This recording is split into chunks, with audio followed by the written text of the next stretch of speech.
Como ustedes saben muy bien, en junio del 2010, ante la proximidad inmediata de los primeros test de la Autoridad Bancaria Europea, el Gobierno español decidió modificar la LORCA. Además, en base a una legislación del año 2009, impulsó varios SIPs, varias fusiones frías, me parece que se llamaban, entre cajas de ahorros para poder ser recipiendarias de préstamos convertibles con un interés anual del 8%. Estos SIPs fueron diseñados, decididos e impulsados por el Banco de España y el FROB. En el caso de Caja Madrid, por indicación del Banco de España, tomamos contacto en junio del 2010, mayo-junio del 2010, con 5 cajas, las cuales suponían en conjunto el 20% de los activos de Caja Madrid. Finales de junio, principios de julio de ese año, el Banco de España me llamó a mí personalmente de urgencia al despacho del gobernador para introducir a Bancaja en el SIP, y de ese despacho, sin solución de continuidad, nos llevaron al despacho de su gobernador, al presidente de Bancaja y a mí, para que avanzáramos con urgencia en la incorporación de Bancaja. Todo esto a 30 días de las pruebas europeas. En esa época, el Banco de España acababa de finalizar 2 años de inspección de Bancaja. Y, en todo caso, pues, era plenamente consciente de lo que nos proponía. En todo caso, nosotros encargamos a Deloitte que en pocas semanas auditara el estado de Bancaja, lo que hizo validando su balance. Y a finales de julio fuimos capaces de cumplir los plazos para conformar el SIP que nos había encargado el Banco de España pocas semanas antes. Pudimos pasar el test de la Autoridad Bancaria Europea y empezamos el camino.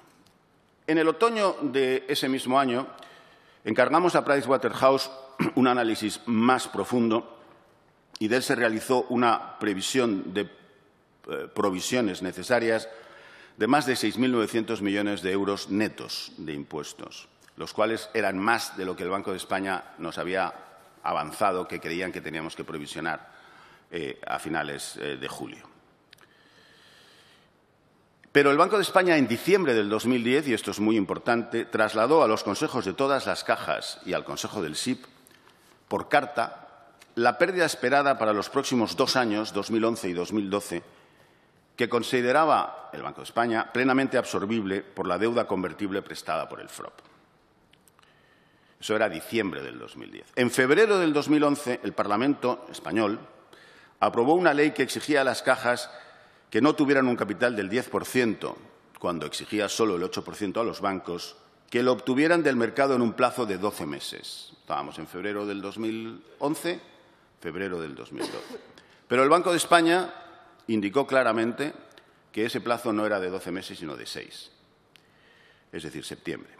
Ningún grupo de los SIPs consiguió inversores directos privados, que era una alternativa. Por tanto, las 2 alternativas que quedaban eran el mercado de capitales o la nacionalización. BCA tomó la decisión de estudiar una salida a bolsa.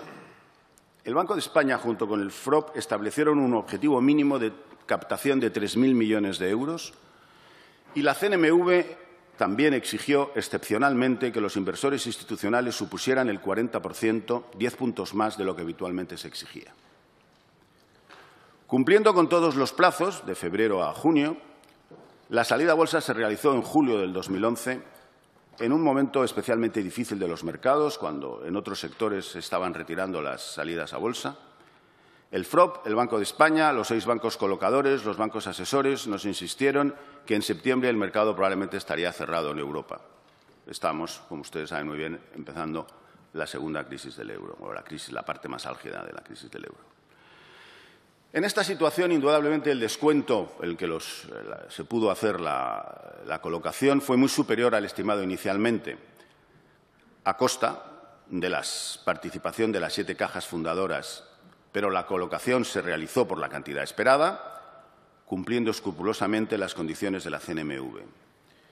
El resultado fue valorado positivamente por el Gobierno, el Banco de España, pero también, y esto me parece importante, Bankia obtuvo el grado de inversión de 2 de las 3 casas de rating mundiales, grado que no tiene en estos momentos. La acción de Bankia entró en el IBEX en septiembre del 2011, 2 meses después de salir a bolsa. y se comportó mejor que el sector hasta mi salida en mayo del 2012. Y ahí tienen ustedes la última comparecencia ante esta comisión del señor Restoy, a la sazón vicepresidente de la CNMV.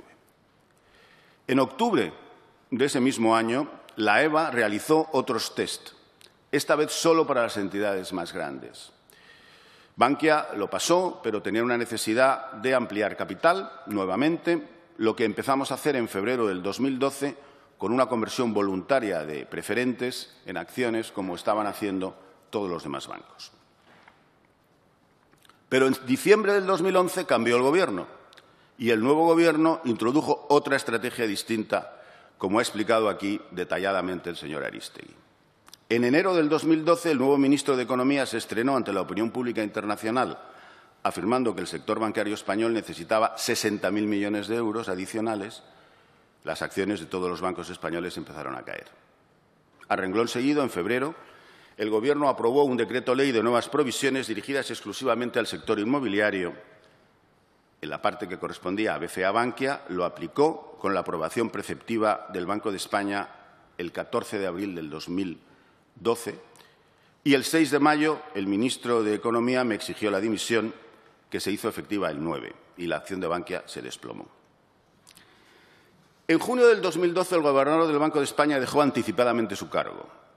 Entre enero y septiembre del 2012, 250.000 millones de euros abandonaron el sistema financiero español, el equivalente al 25% del PIB. En junio del 2012, España solicitó el único rescate que le ofrecieron, un rescate bancario de 100.000 millones de euros, a cambio de un programa monitorizado por la Comisión, el BCE y el Fondo Monetario Internacional.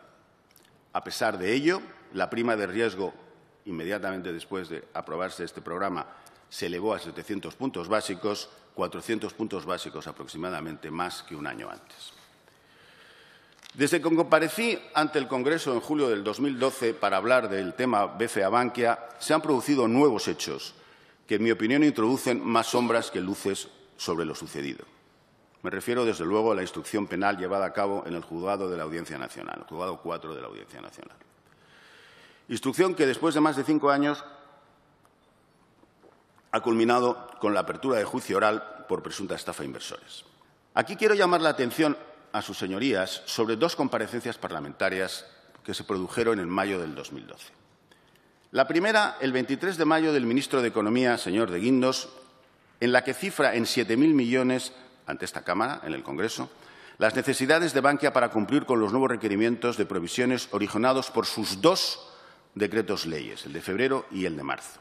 Quiero recordarles que el de febrero lo habíamos cumplido ya parcialmente con la aprobación que el Banco de España nos hizo el 16 de abril. Por lo tanto, quedarían para cumplir con los dos decretos unos 5.000 millones. Pero también el señor Guindos afirma en esa comparecencia ante esta Cámara, y leo textualmente, que el Gobierno está dispuesto a dar a los nuevos gestores lo que pidan. Es bueno recordar que por aquellas fechas el nuevo presidente de Bankia, el señor Gorigo Izarri, había amenazado públicamente con dimitir si no se le daban los 19.000 millones. Pero la segunda comparecencia, del 13 de mayo del 2012, del entonces gobernador del Banco de España, el señor Fernández Ordóñez, ante el Senado, nos dice que, 2 días después de hacerse públicos los 19.000 millones, ante una nota a la CNMV, y dice textualmente el señor Fernández Ordóñez: esta es la primera crisis de un banco abordada sin el Banco de España. El Gobierno me ha impuesto silencio sobre el tema, pero yo creo que sería interesante lo que eventualmente yo pudiera decir en una rueda de prensa. Cierro las comillas. Nunca se celebró esa rueda de prensa. Señora presidenta, con esto termino mi presentación ante esta comisión y quiero pedirles disculpas porque creo que ha sido un poco extensa. Muchas gracias.